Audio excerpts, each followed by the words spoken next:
Killing spree.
Ladies and gentlemen, welcome to my underground lair.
Escape!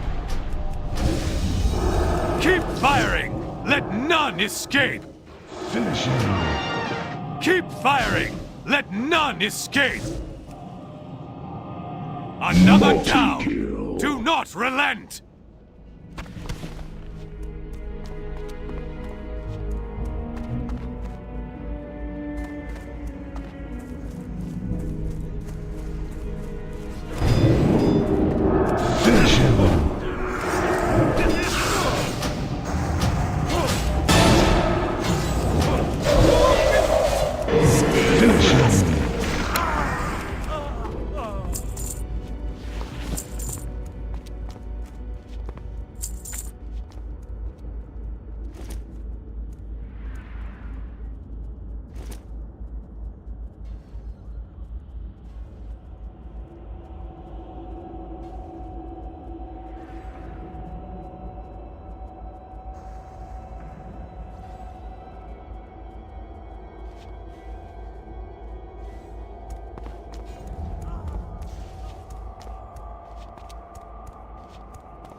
Did you hear something, lads?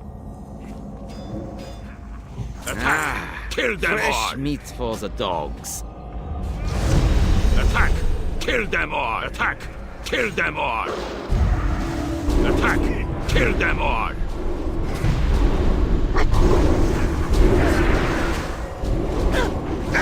Don't just sit there! Kill them! Ah, stupid animals! I'll put you down after I kill these weaklings. I bleed. But I won't die. What? No.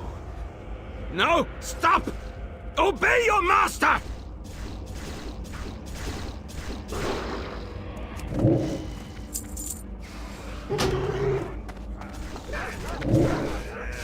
So many hounds! We can't hold them back! Our sacred brotherhood.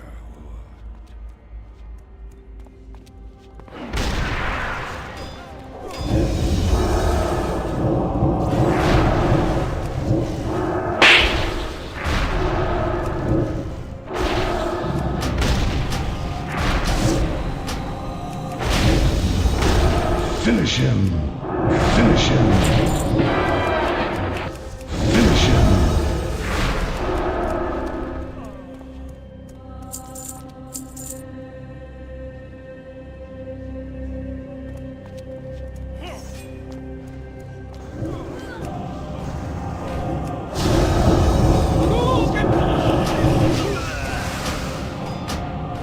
Finish him.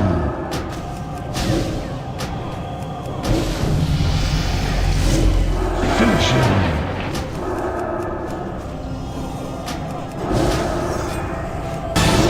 Finish him. Finish him.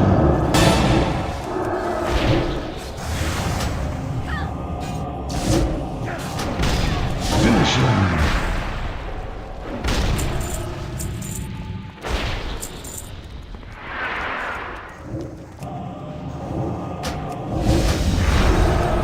Finish him.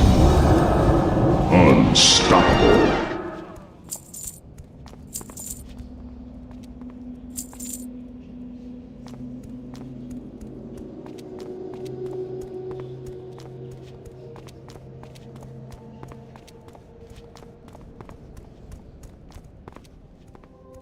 Haha! Another chance to test my might.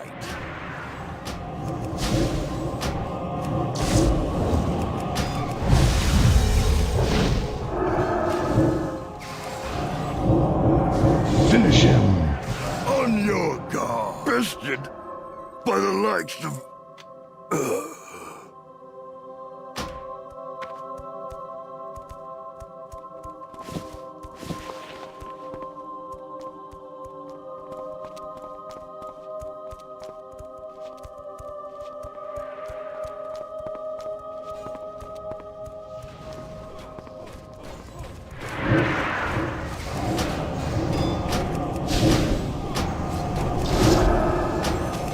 Finish him. Finish him. Finish him.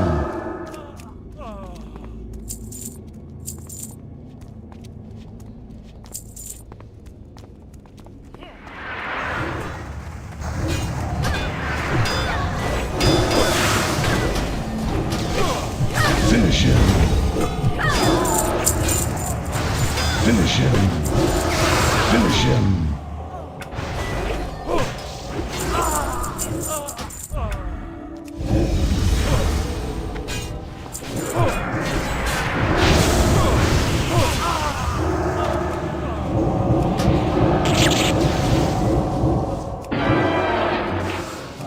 Finish him.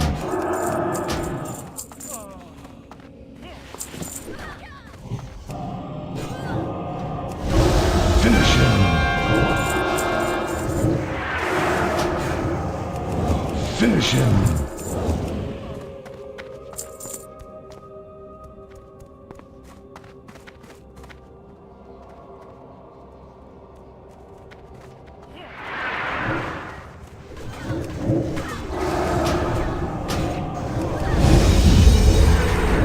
Finish him.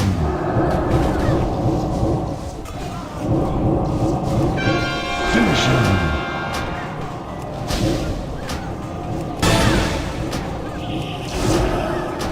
Finish him. Ultra kill. Finish him. Finish him. Finish him. Finish him.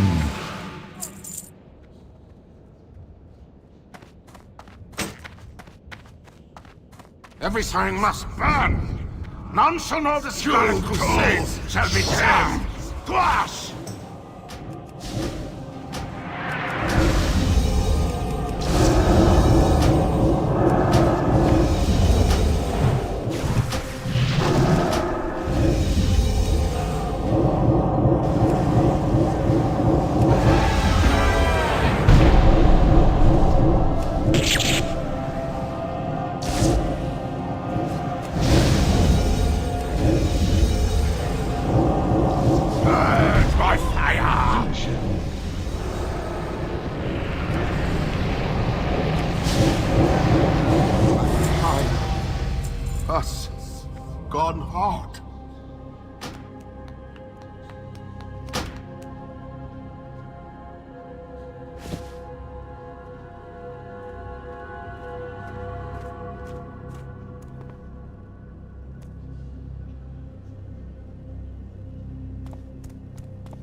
I'm listening.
Yeah? What do you want?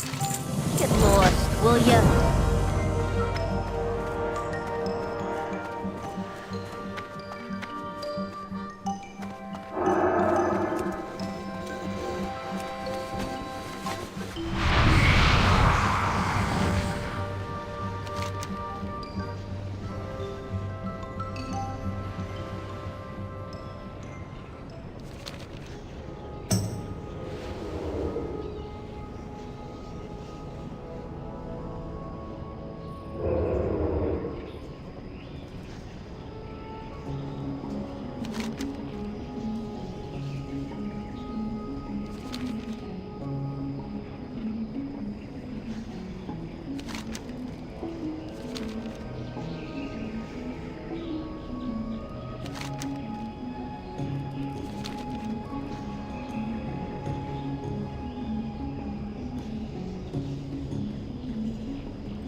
Finish him.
Finish him.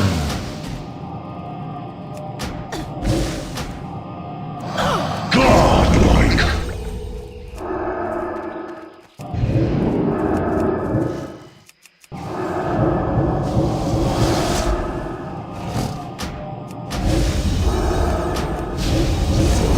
Finish him.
Ladies and gentlemen, welcome to my underground lair. What will you require?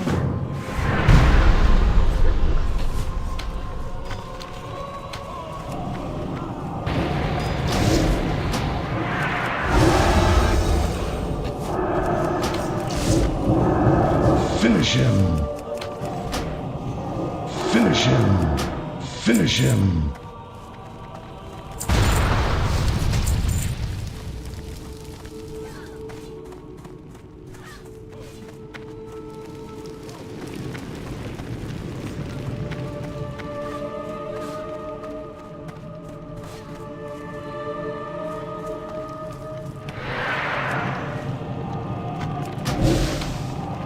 Finish him.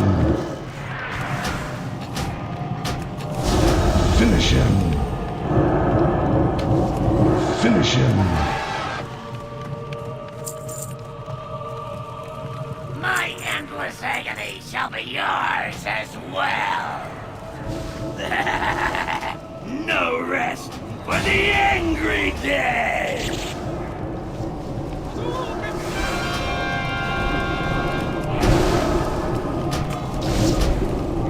Finish him. The end at last.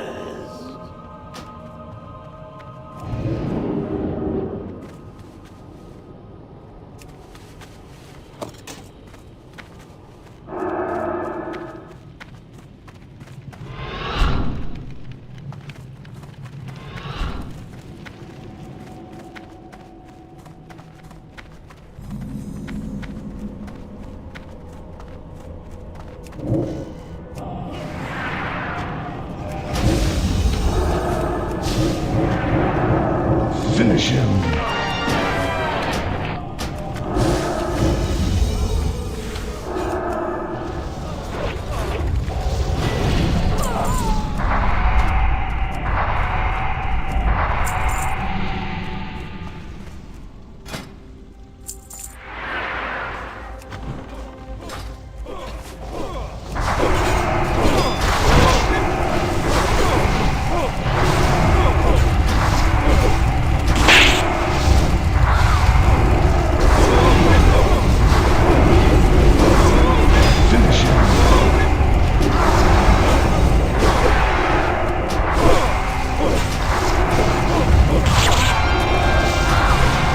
Finish him.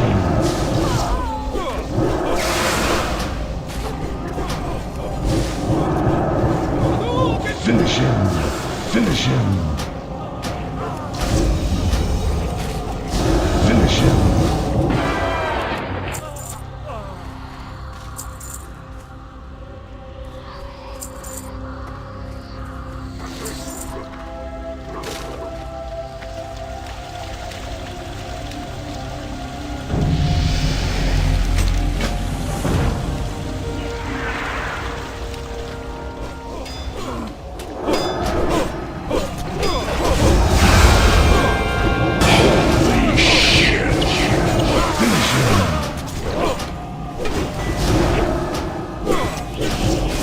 Finish him.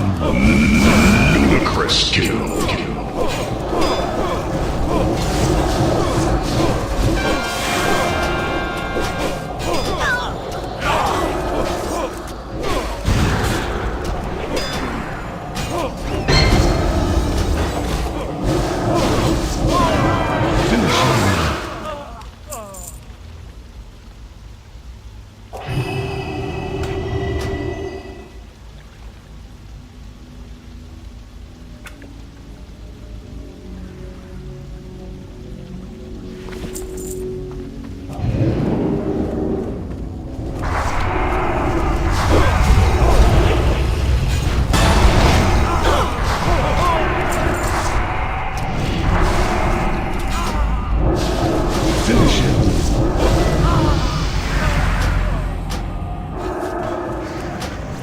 Finish him.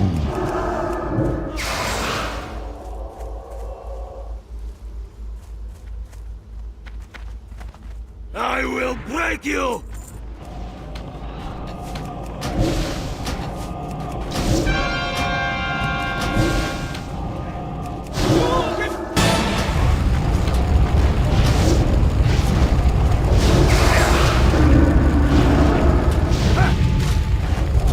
My fists are scarlet with your blood. Finish him. Like a piece of iron.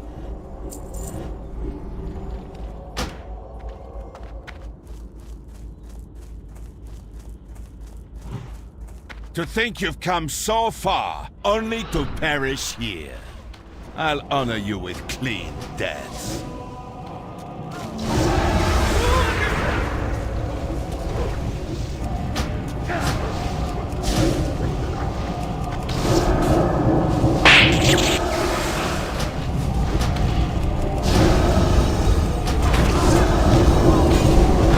Finish him.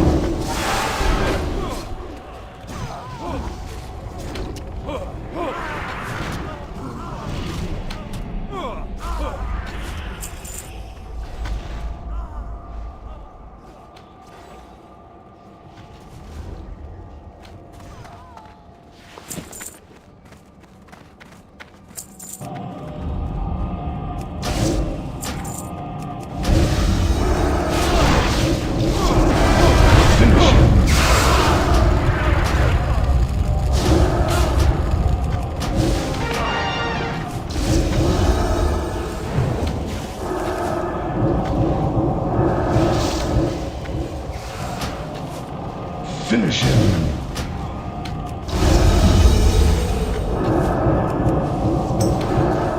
Finish him.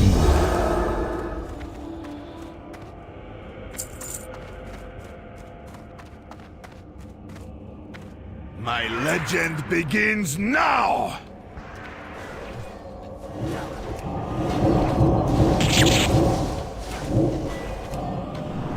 Finish him.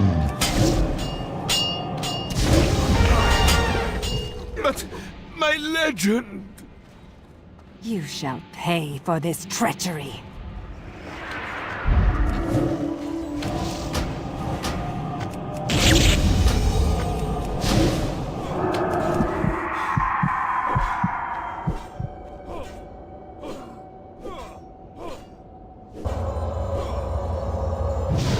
Arise, my champion.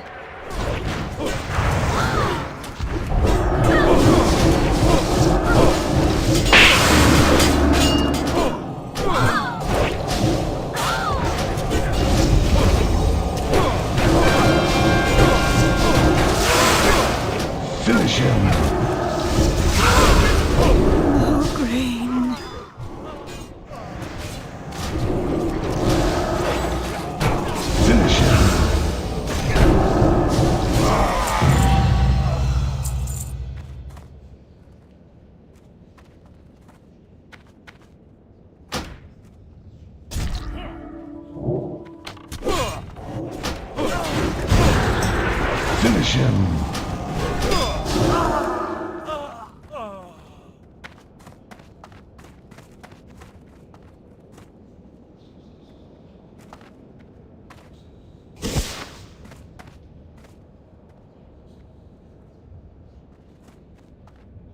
What is it?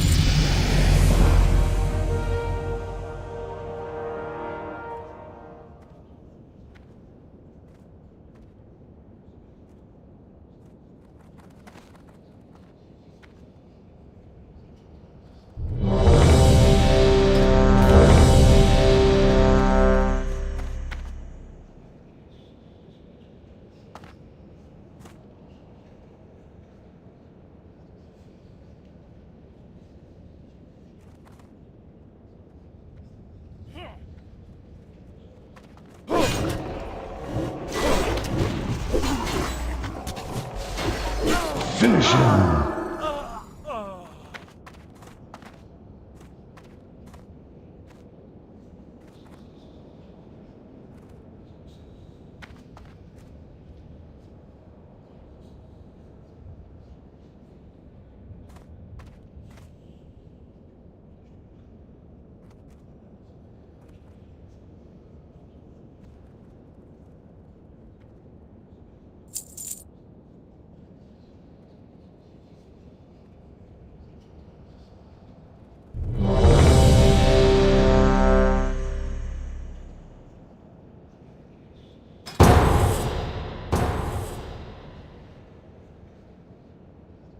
Chugga chugga chugga chugga choo choo!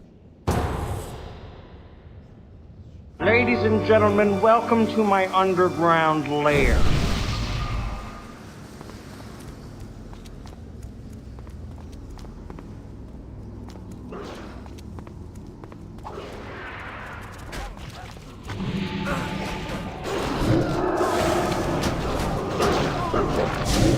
Finish him. Finish him. Finish him.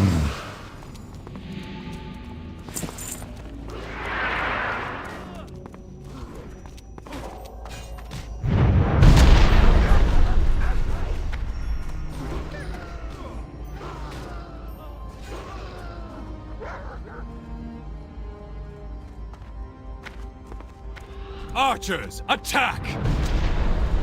Keep firing! Let none escape! Another down! Do not relent! Keep firing! Let none escape! Another down! Do not relent!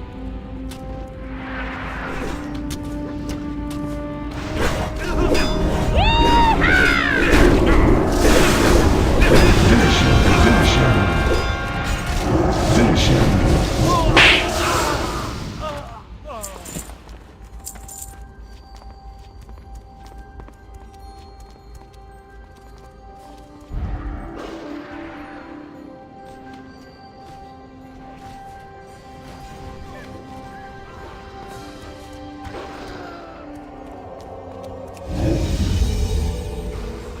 Did you hear something, lads? Release the Fresh hounds! meat for the dogs. Release the hounds! Release the hounds! Release the hounds!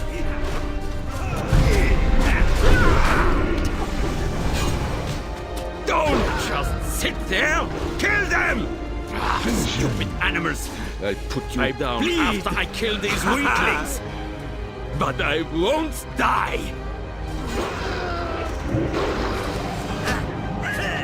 Finish him. No! Stop! Obey your master!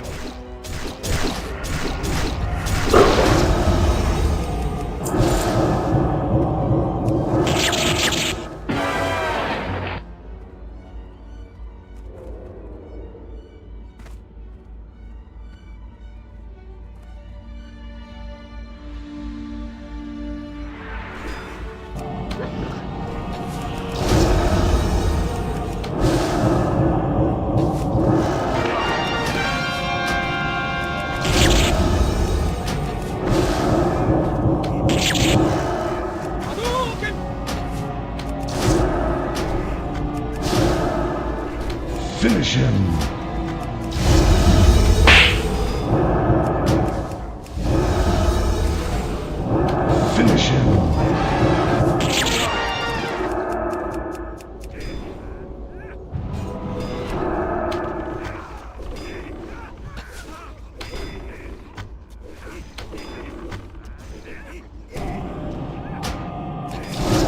Finish him.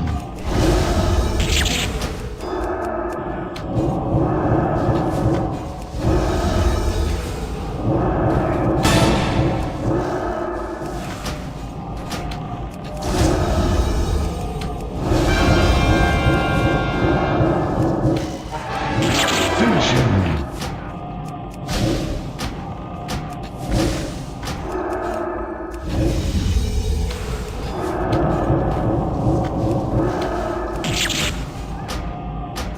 Finish him.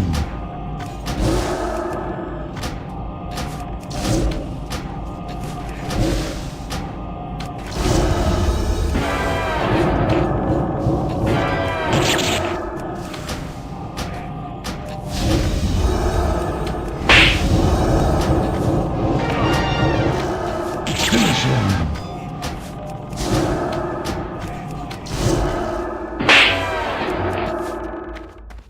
Finish him.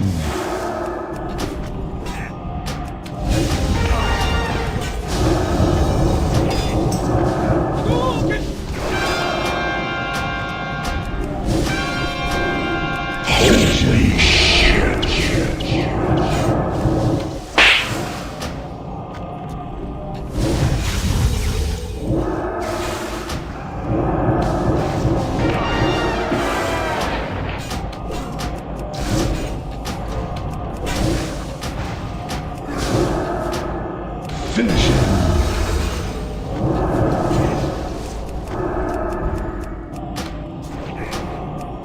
Finish him.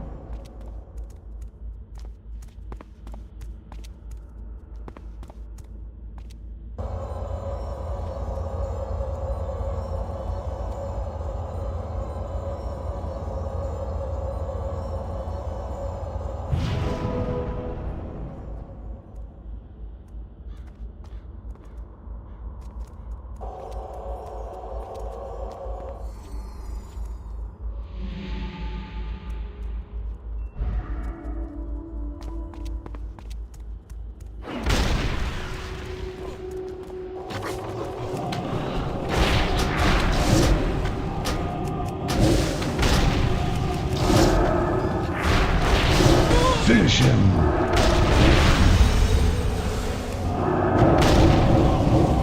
Finish him.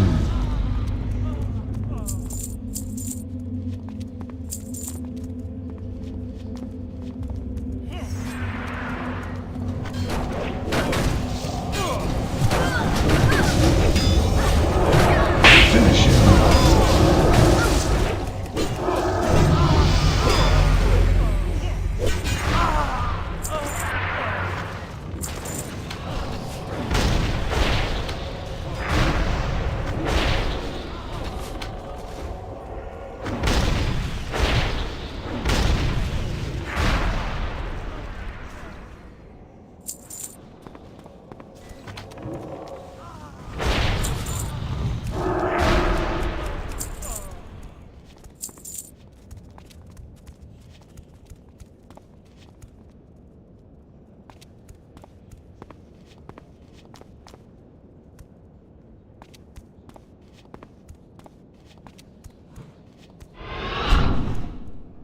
Haha! Another chance to test my might.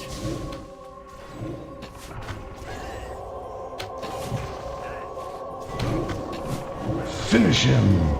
Bested by the likes of...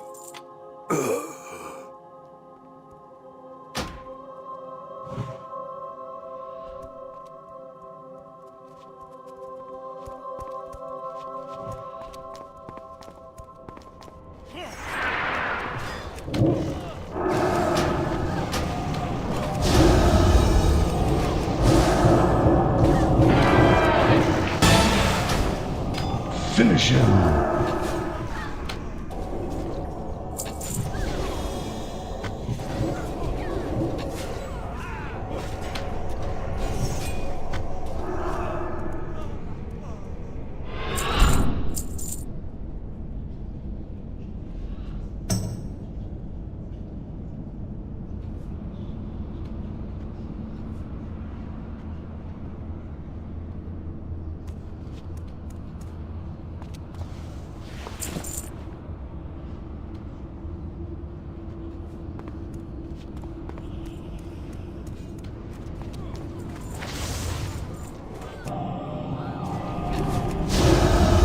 Finish him.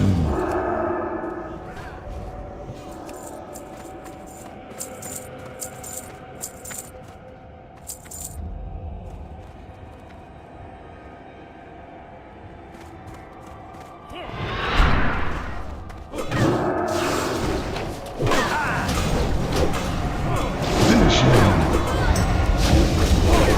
Finish him. Monster kill.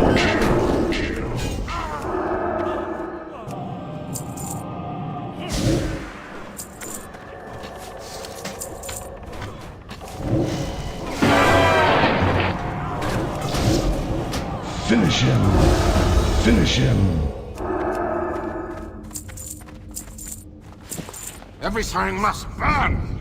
None shall know the Scarlet Crusade shall be charged. Squash!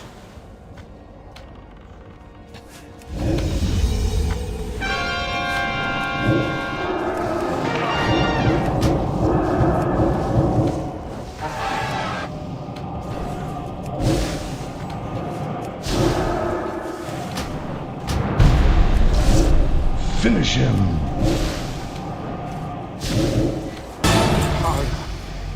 Us gone hard.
Finish him.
Finish him.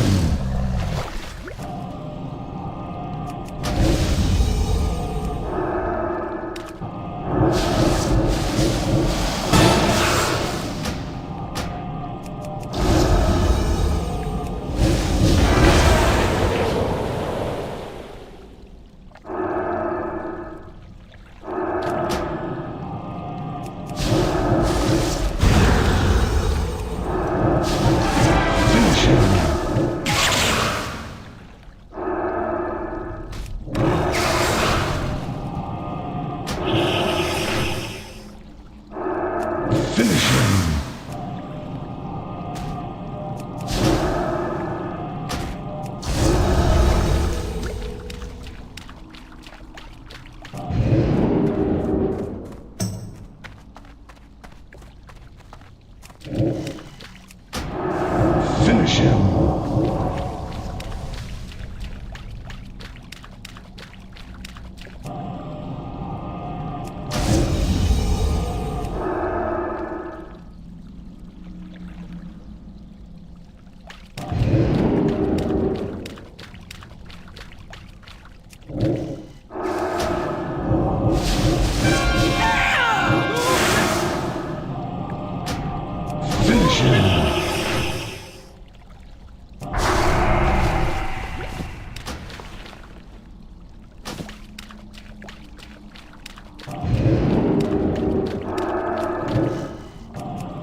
him!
Talk to me!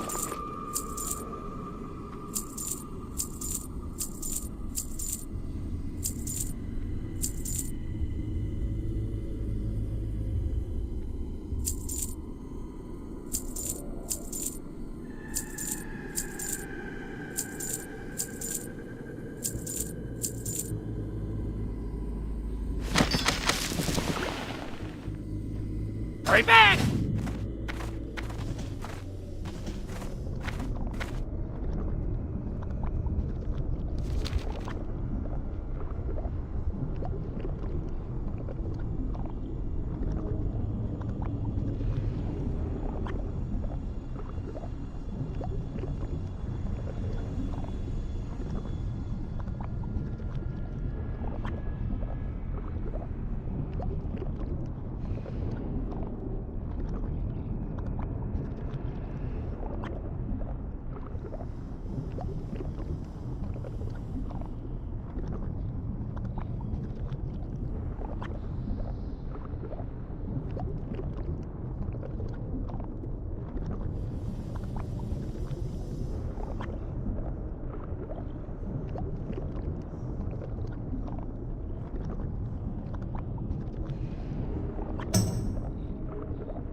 No loitering. Whatever that.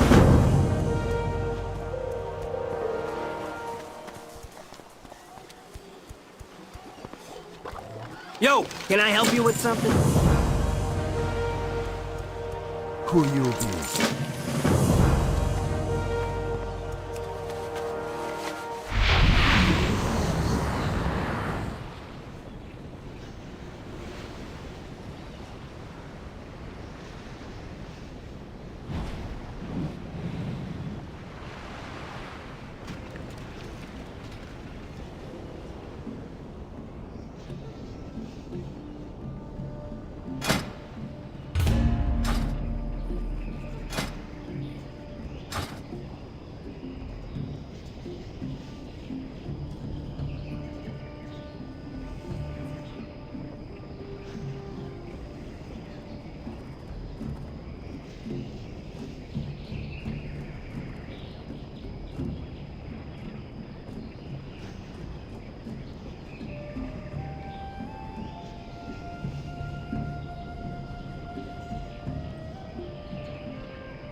Finish him.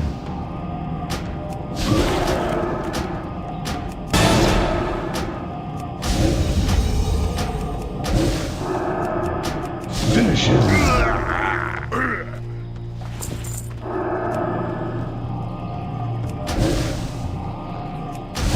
Finish him.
Finish him.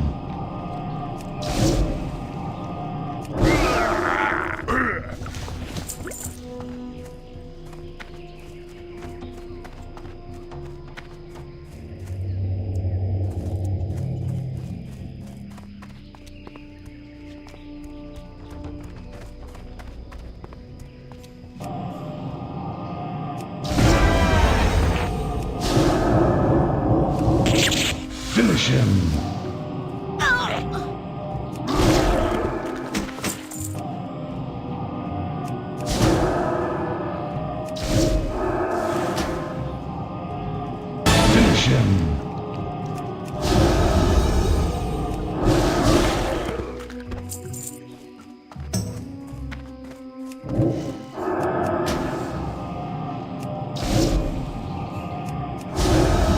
Finish him.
Well, spit it out.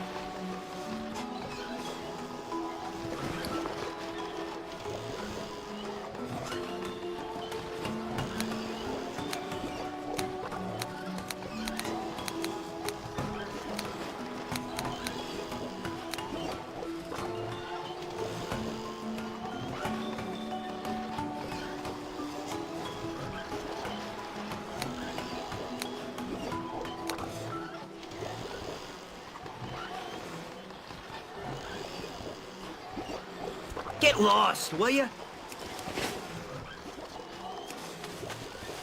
Ah, potential customer! Glad I could help!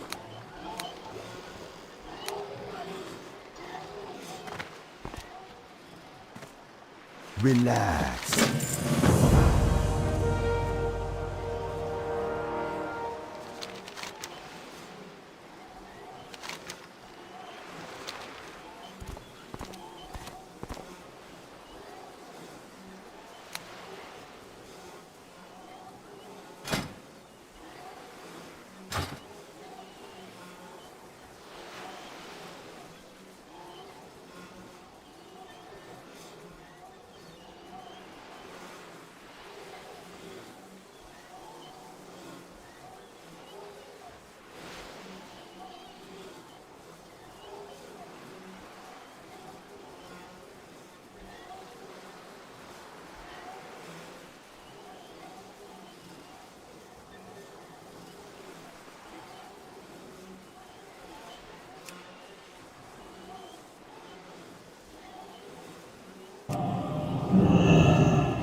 Ladies and gentlemen, welcome to my underground lair.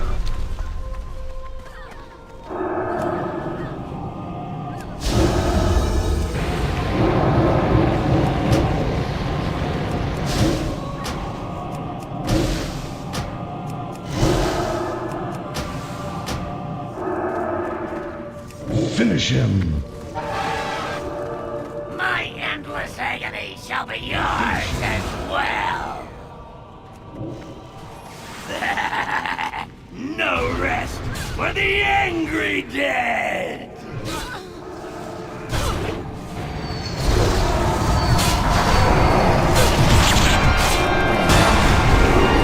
Finish him. Seek out a vessel and return. Finish him.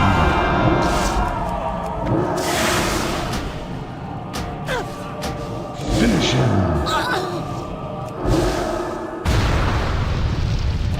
Claim a body and wreak terrible vengeance.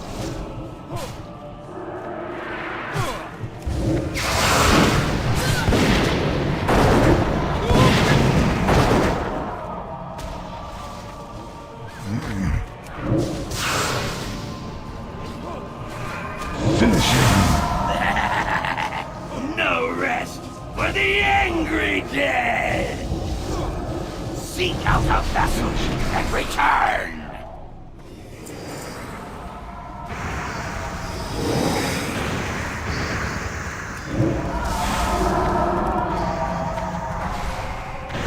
Finish him.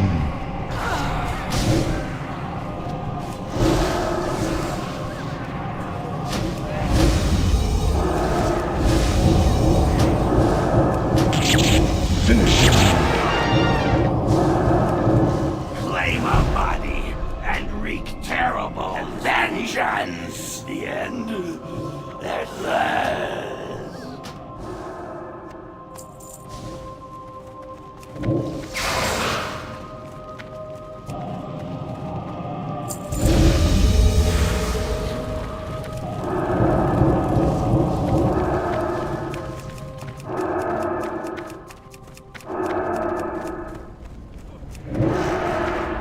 Finish him.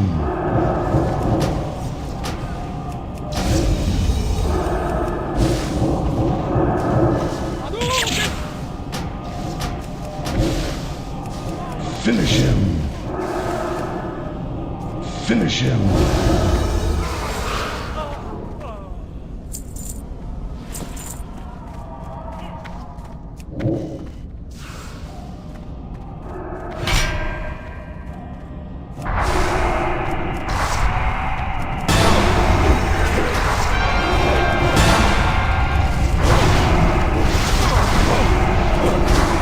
Finish him.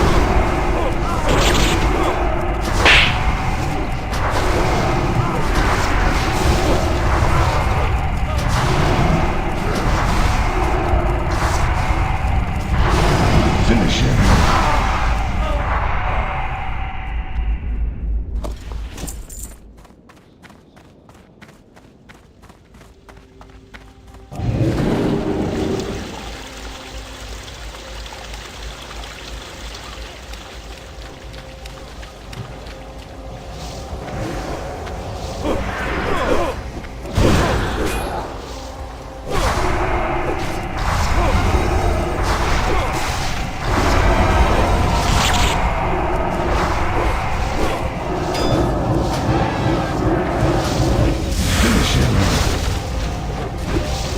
Finish him.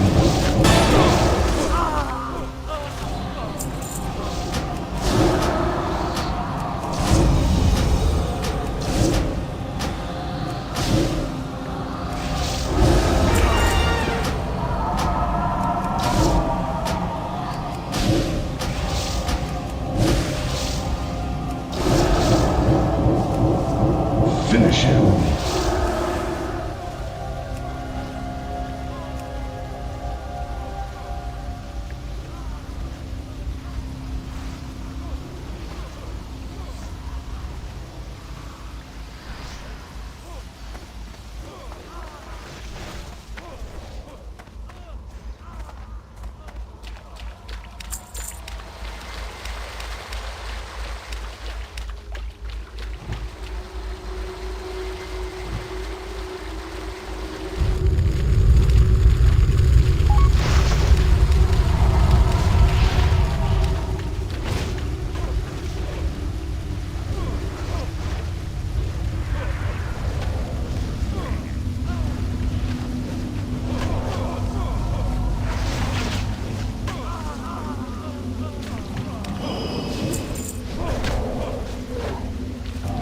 Finish him.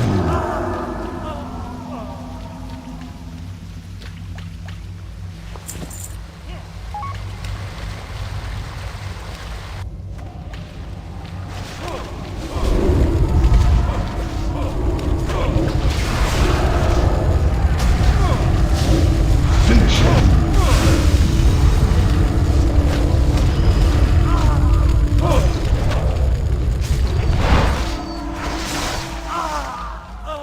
I will break you!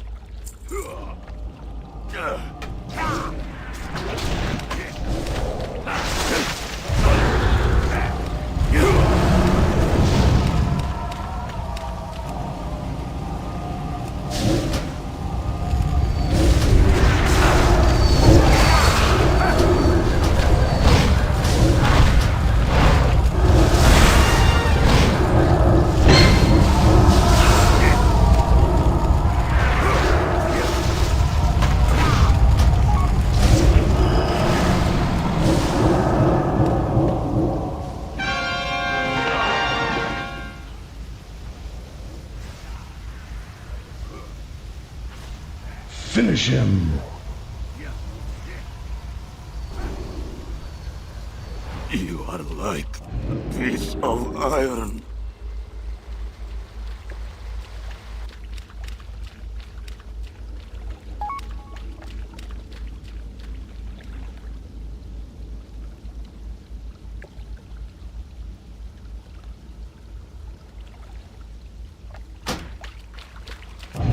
To think you've come so far, only to perish here.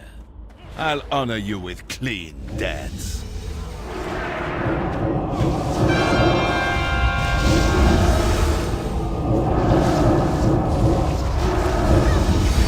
Finish him.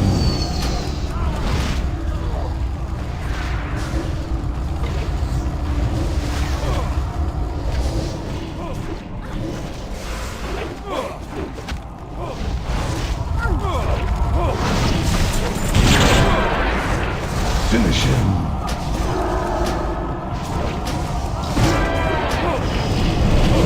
Finish him.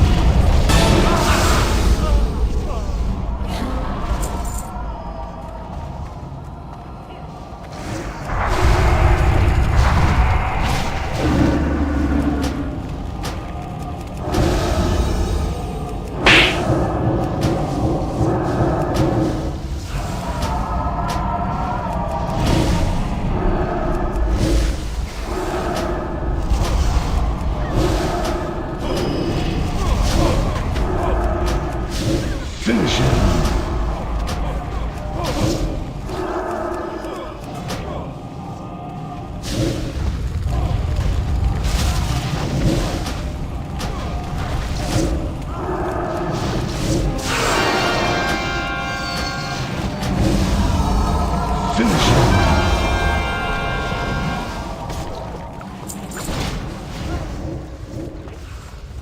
Finish him.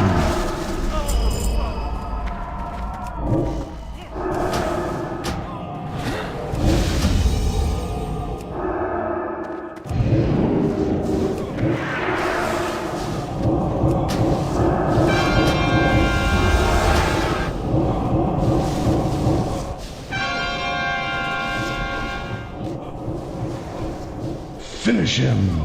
Finish him. Finish him. Finish him.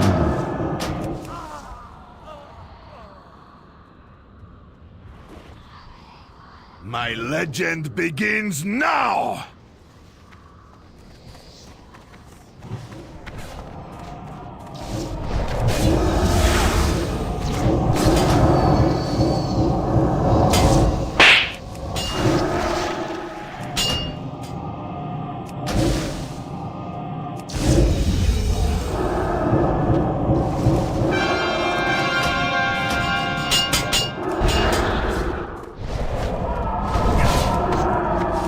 Finish him.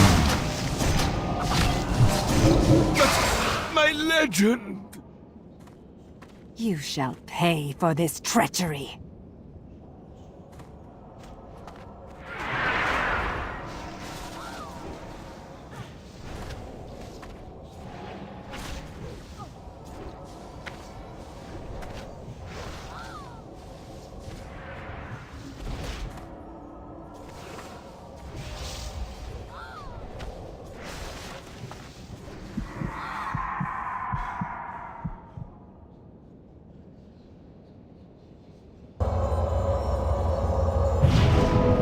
Arise, my champion.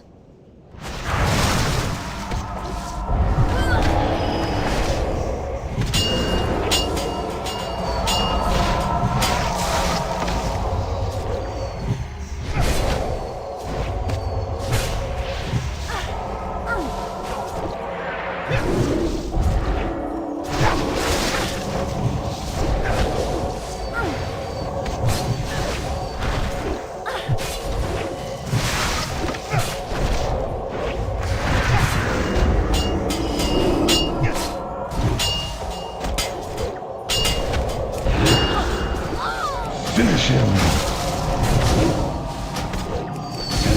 Green.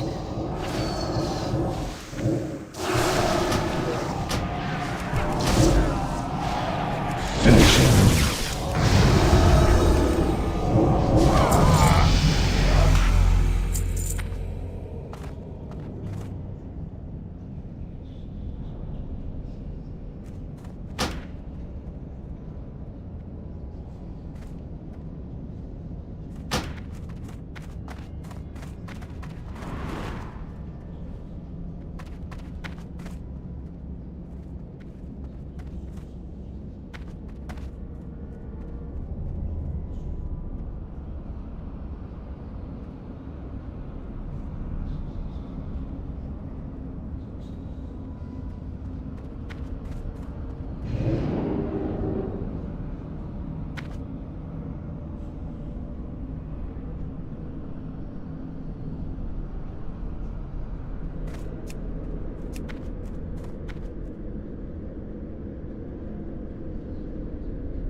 I haven't got all day.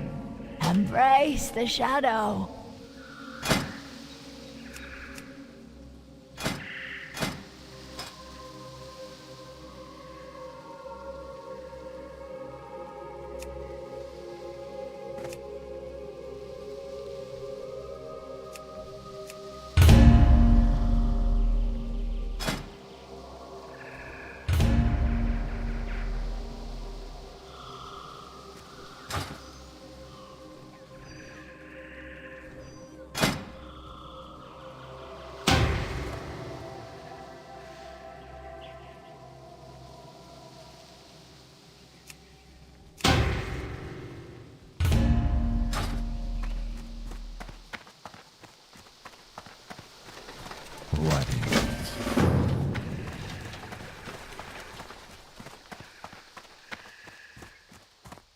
Hello?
Killing spree.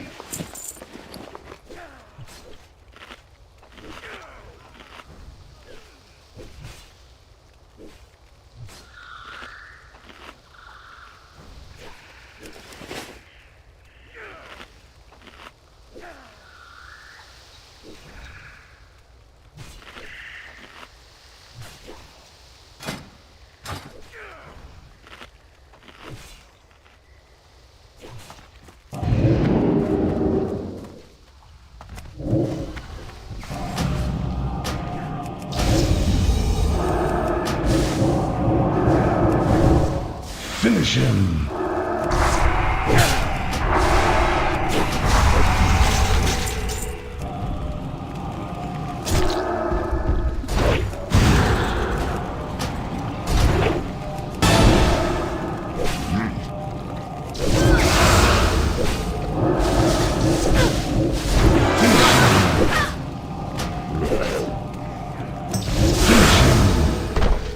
Finish him.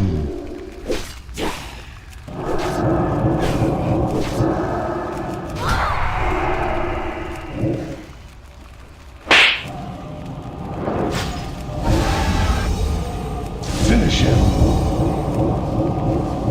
Rampage.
I'm listening.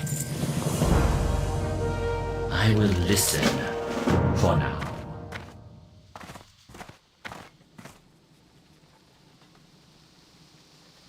Make it quick. Tomorrow is another day.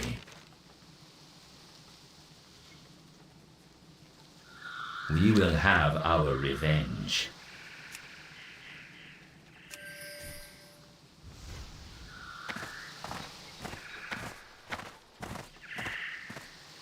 What is it?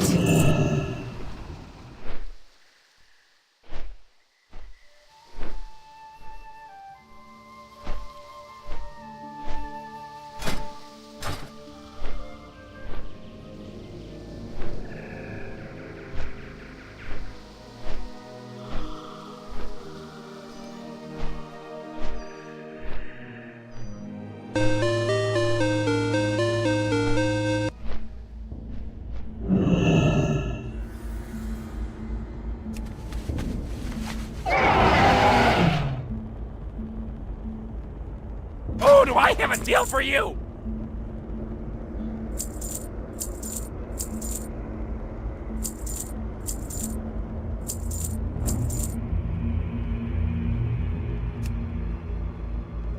Come get the voodoo.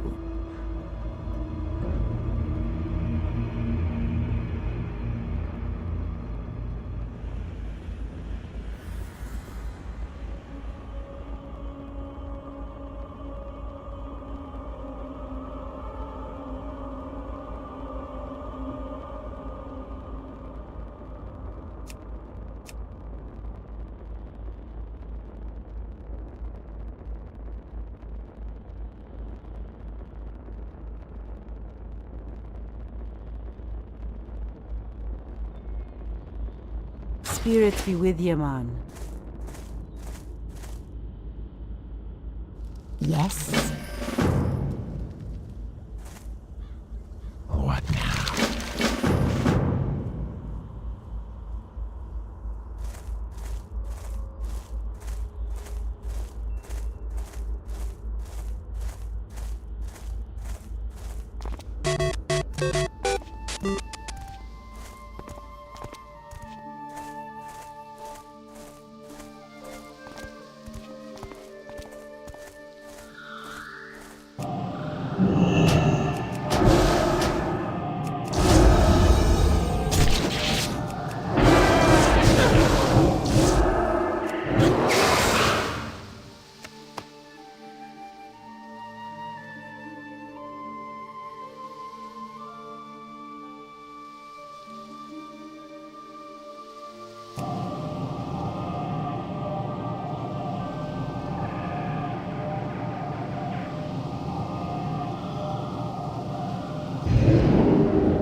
Doctor!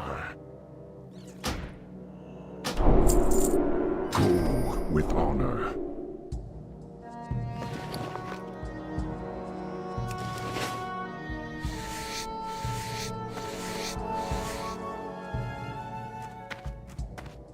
What can I help you with?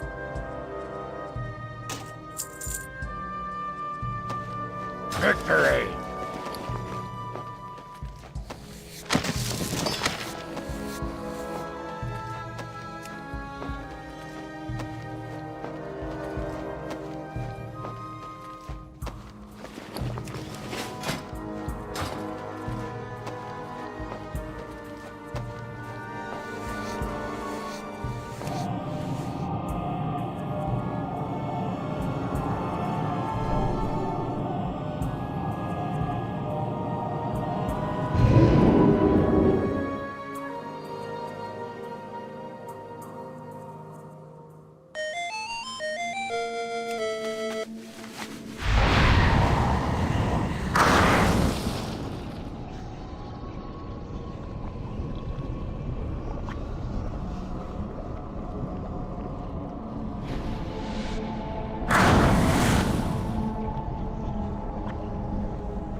You've got mail.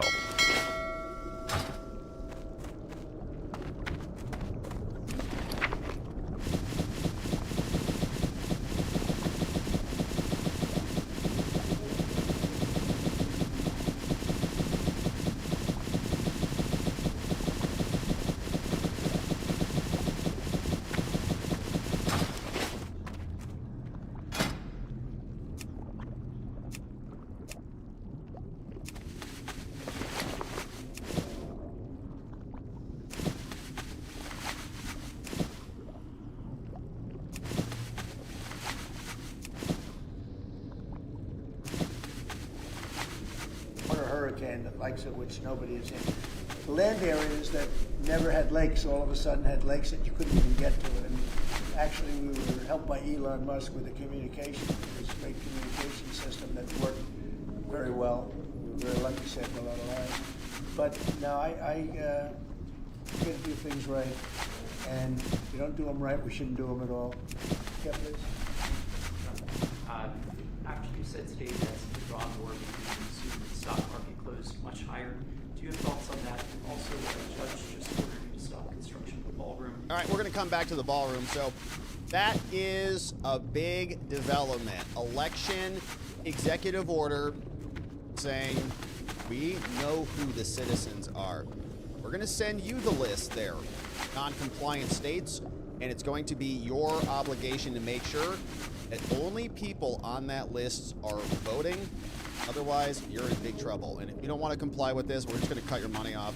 And we may prosecute you if you are part of the chain of the fraud that continues to enable the elections to be rigged and stolen by fraudsters. So we're going to keep our eye on this one. I guarantee you there'll be a bunch of lawsuits, and it will be a lot of fun to watch the DOJ defend this. And we'll see how far we get before the next election occurs. Thank you for subscribing and joining as we do. All right, now talk about the ballroom. And the president, of course, is going to be responding to some of that. There we go. No, not that one. That one. President Trump instantly appealed the ballroom decision. We saw that a George Bush judge, this guy right here, he says the president can't even control his own property. Federal judges all over the country saying the president isn't really the president. They're the president now. Now this judge, his name is Richard J. Leon, a judge out of the District of Columbia, says your ballroom is now canceled, but the notice of appeal has already been filed like 5 minutes after the decision came down. DOJ not playing around on this one. The case, of course, National Trust for Historic Preservation in the United States versus the National Park Service. So a plaintiff is a third-party preservation society, and they're suing the NPS. Trump, of course, files the notice of appeal instantly, says we are now appealing this to the D.C. Circuit Court, and we'll let them sort it out moving forward. But the president was unhappy about this. He said, you know, the National Trust for Historic Preservation sues me for a ballroom that is under budget, ahead of schedule, being built at no cost to the taxpayer, and will be the finest building of its kind anywhere in the world. I then get sued by them for over the renovation of the dilapidated and structurally unsound former Kennedy Center, now the Trump Kennedy Center, which is a show of bipartisan unity, a Republican and a Democratic president. Unity at last. For all I am doing is fixing, cleaning, running, and sprucing up a terribly maintained for many years building, but a building of potentially great importance. Yet, they're suing him for those. But the National Trust for Historic Preservation, a radical left group of lunatics whose funding was stopped by Congress in 2005, is not suing the Federal Reserve for a building which has been decimated and destroyed inside and out by an incompetent and possibly corrupt Fed chairman. The once magnificent building is billions over budget, may never be completed, and may never open.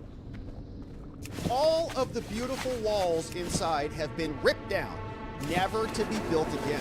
But the National Trust for Historic Preservation never did anything about it. Or have they sued on Governor Gabby Newsom's railroad to nowhere in California that is billions over budget and has no track and probably will never open or be used? So the White House Ballroom, the Trump Kennedy Center, which are under budget ahead of schedule, and will be among the most magnificent buildings of their kind anywhere in the world, gets sued by a group that was cut off by the government years ago, but all of the many disasters in our country are left alone to die. Doesn't make much sense, does it? No, Mr. President, it doesn't. Signed by President Donald J. Trump. So here, of course, is the guy, Richard. And he says, I got the best deals anywhere! In charge of building. And he wrote this decision. You see down here, he says the National Trust motion is now granted and the work must stop. And it's a 35-page opinion. I'll just share with you the highlights. You get the gist of it. He says, and this is a weird judge, he uses a lot of exclamation points, okay? You use those like in text messages or emails like, hey, hurry back! But generally not when you're a judge. Especially if you're not, wait for it, Ketanji, right? She's the Supreme Court judge, but I guess he's doing that now. He says the President of the United States is the steward of the White House for future generations of first families. He is not, however, the owner. Trump claimed that Congress has given him authority in existing statutes to construct the East Wing. The Historic Society says that he has no authority. I have concluded that the National Trust is going to win because no statute comes close to giving the president authority that he claims to have. So he goes through some background. Congress, he says, authorized funds for construction and maintenance of the White House up until the President Day. But we don't need funds there, Leon. We don't need it at all. It's all privately funded. So I'll just share with you the highlights. We'll go back to Trump. He's going to explain more about what his strategy will be here. The White House said we're going to have a state ballroom. It's going to be 90,000 square feet. Then without advance notice, boom, that dumpster building came crumbling down. After the demolition of the East Wing, the National Trust, the nonprofit of leftist hacks, they came out and they said, you didn't consult us. And we're mad about it. Trump posted a bunch of stuff on the internet, and this guy goes through. He says they sought a second, added a second complaint, and it's all going to be about funding and blah, blah, blah. U.S. Code, National Park Service says we fund this, and there's a legal standard here. And so this case is about whether the president can build a ballroom. And the property clause says Congress only can manage the property, I guess even including the president's residence. So the district clause gives Congress, the property clause gives them the right to apportion money for these things, and Trump is not taking their money and he's not consulting them. So they're going to win, saying that he stepped outside of the Constitution, and he cites a bunch of the constitutional provisions. And what does alteration mean? What does improvement mean? You get the gist of it. So in sum, they asked the court Trump to ignore the full text, and this is the nation's property, not the president's property. So Trump comes back and he actually walks you through a nice little strategy here. You can see 35 pages of kind of nonsense and the balance of the equities and the harm. He says, well, this is a ballroom that is going to be bad for us, I guess. The public has an interest in prohibiting this from happening, and they say it's going to imperil national security, says Trump. And another exclamation point. Well, this is your own problem.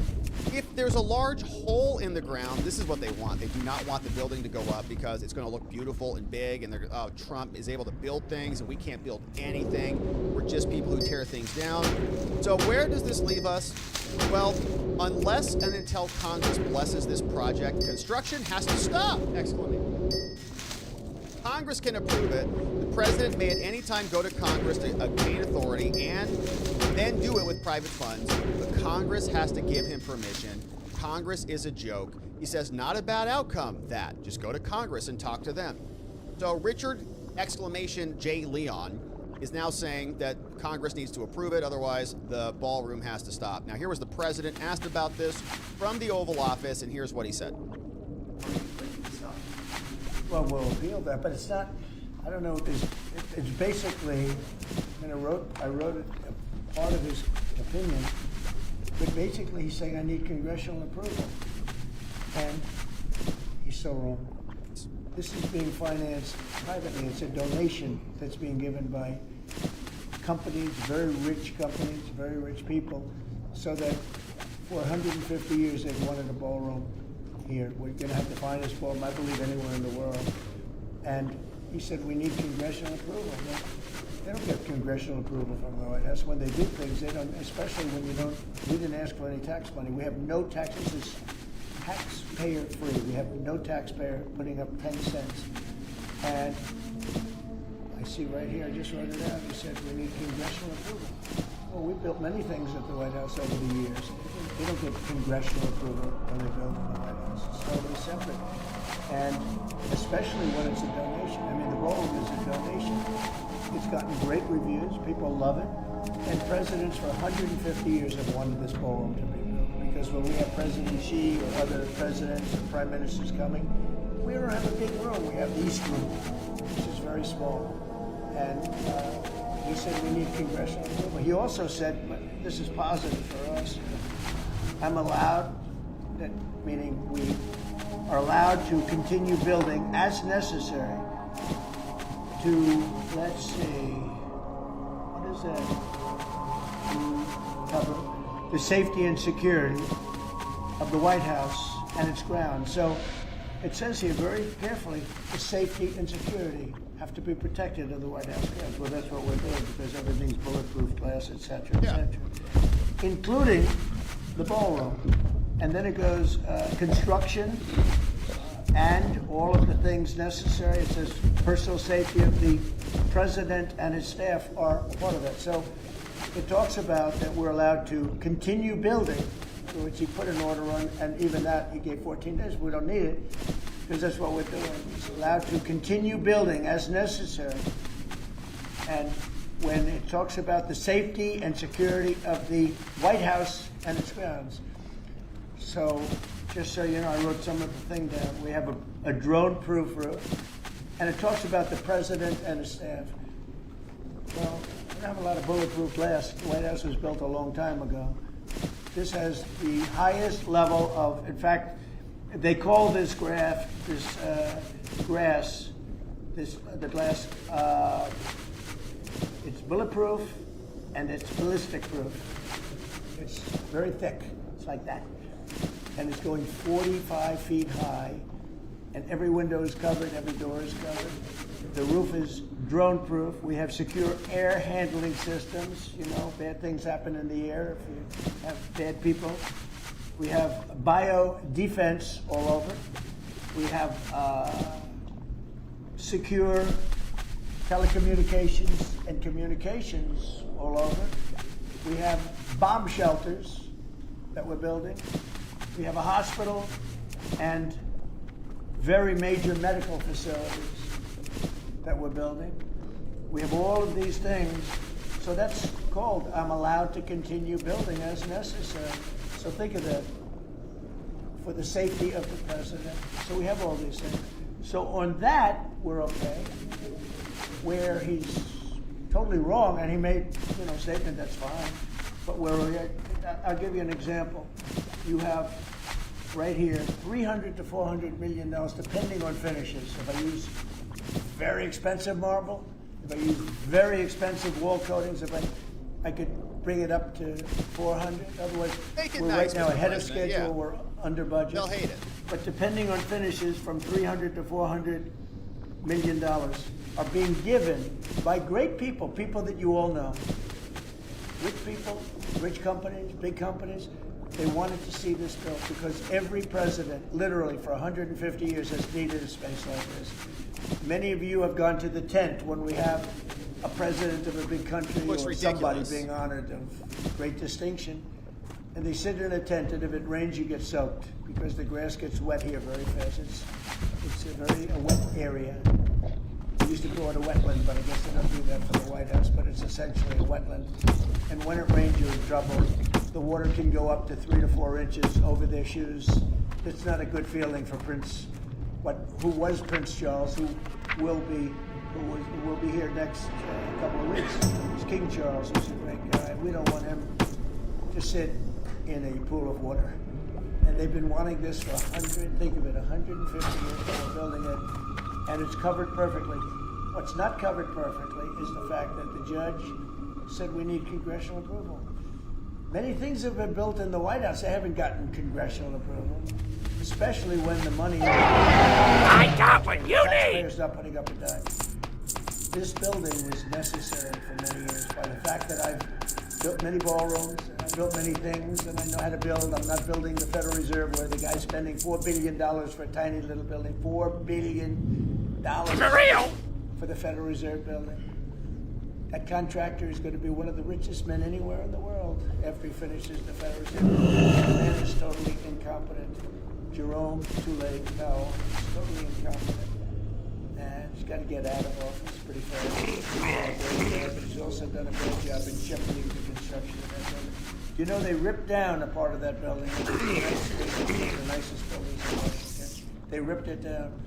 So we feel, and we don't feel, we know that congressional approval is not necessary to put up a borough. And with many things that go to the site, they've never gotten congressional approval. And especially when the money is all put up. This is all donations by people that love our country, that love the White House, and that feel it was very necessary. Mr. President, a couple of questions for you on Iraq. The first one, that's All right, so that's on the ballroom. Trump, I think, is saying we're going to keep building this thing because we've got some additional time to do that. And it's for a national security reason. And by the way, the military is also under there, creating what seems to be like an AI supercenter that's going to be massive. They're increasing DC power, I think, 500%. They're rerouting water over there so that they can cool the server farms. Going to be a military bunker, essentially, under there that I think houses some of the most high-tech, sophisticated servers that we actually have, so that we're not outsourcing all of the executive agencies' AI production to places like Claude or to OpenAI. Or to Google. They're just there at the White House. So they have appealed it instantly. We'll take it up to the DC Circuit Court of Appeals, see what they say about it. This thing might be being rapidly sent up to the Supreme Court, and then hopefully we can get that ballroom back in business, baby. We'll be here to cover it. Thank you for subscribing and joining as we do. All right, now, my friends, we've got one final update on the day, and it's this one. It is, of course, something that is capturing a lot of attention out there. The Kirk Robinson bullet motion. You see this one just dropped in the case of Utah prosecuting Tyler James Robinson, the alleged Charlie Kirk assassin. And this comes from his defense team. There are a bunch of headlines that are flying around on this thing. Things like, oh, it's not his bullet. And so therefore, he's not the shooter. And then on the other hand, there's, oh, the parents are going to come out and testify against him, which means he's absolutely the shooter. And I just want to pause and review the documents. Of course, you can make up your own mind about it, but this is still very early in this case. This is Tyler Robinson's motion to vacate or continue the preliminary hearing.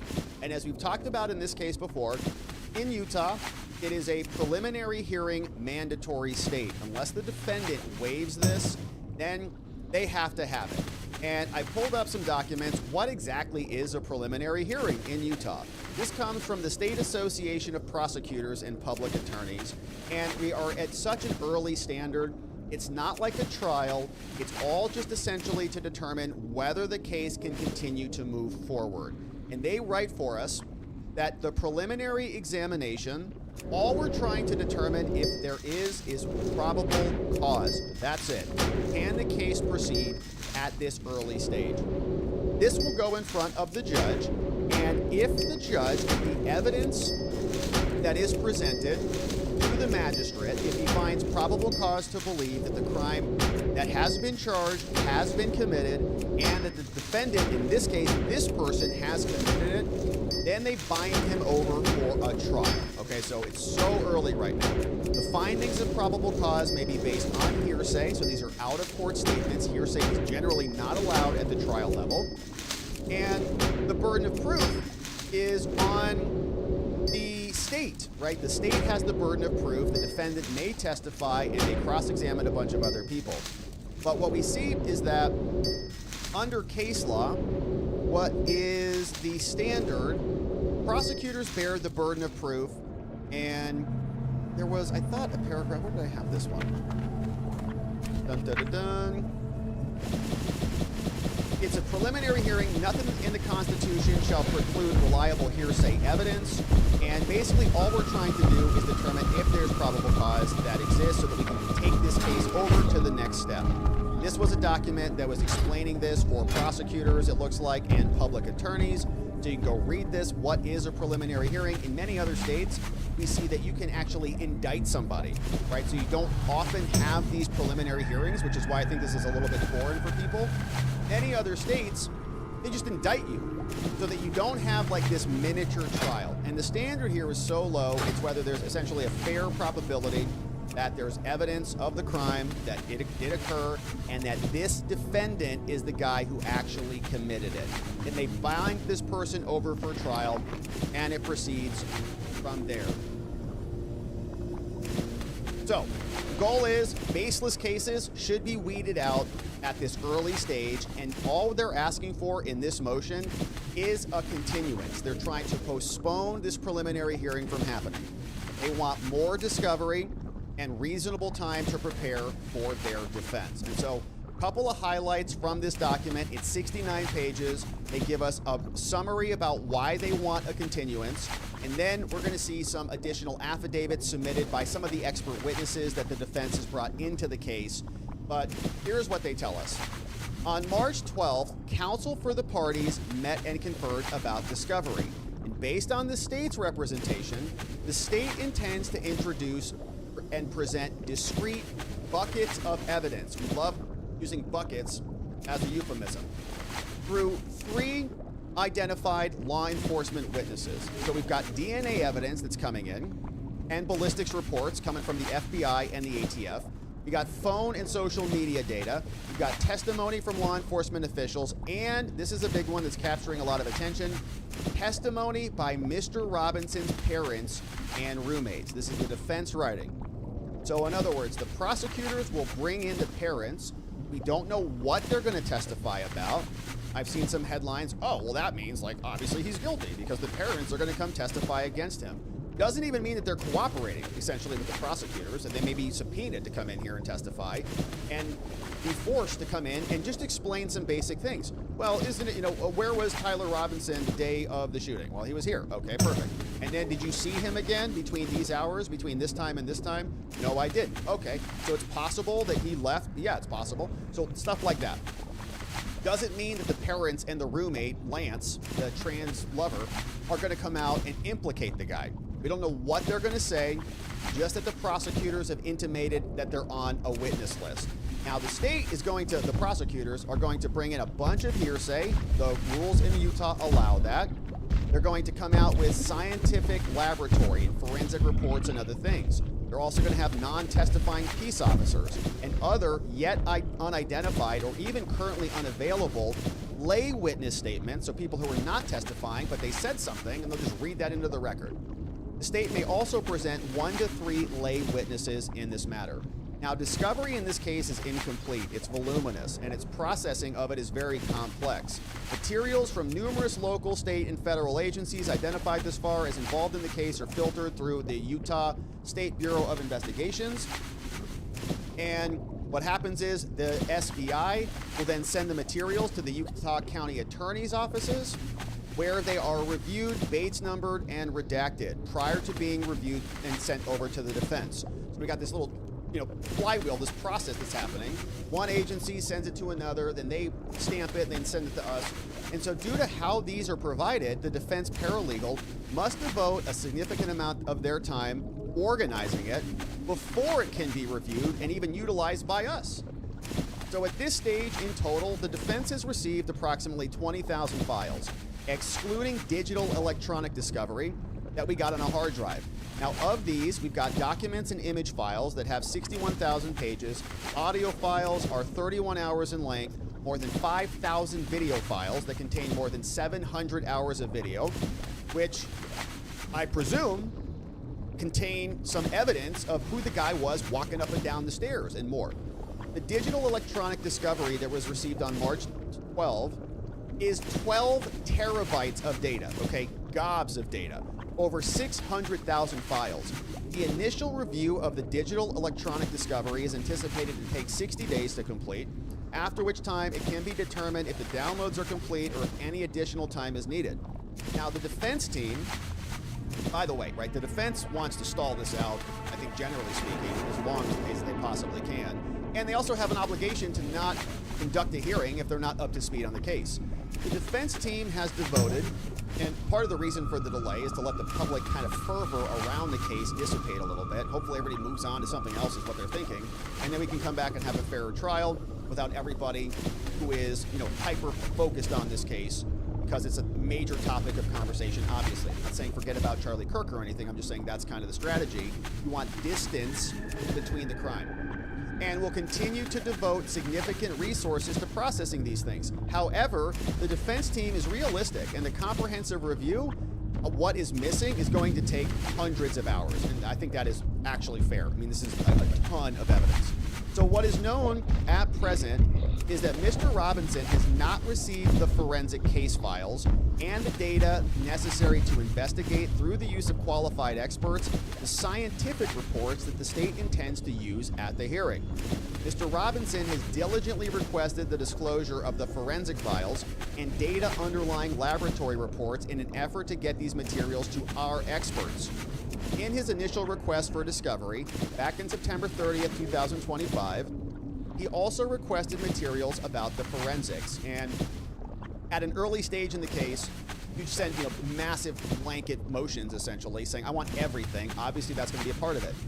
Now, during the hearing that was held back on January 16th, counsel for the parties discussed the status of the laboratory files, and the county attorney from Utah, they informed the defense that they, too, were awaiting the files back in January. They said, we don't even have them. You don't have them.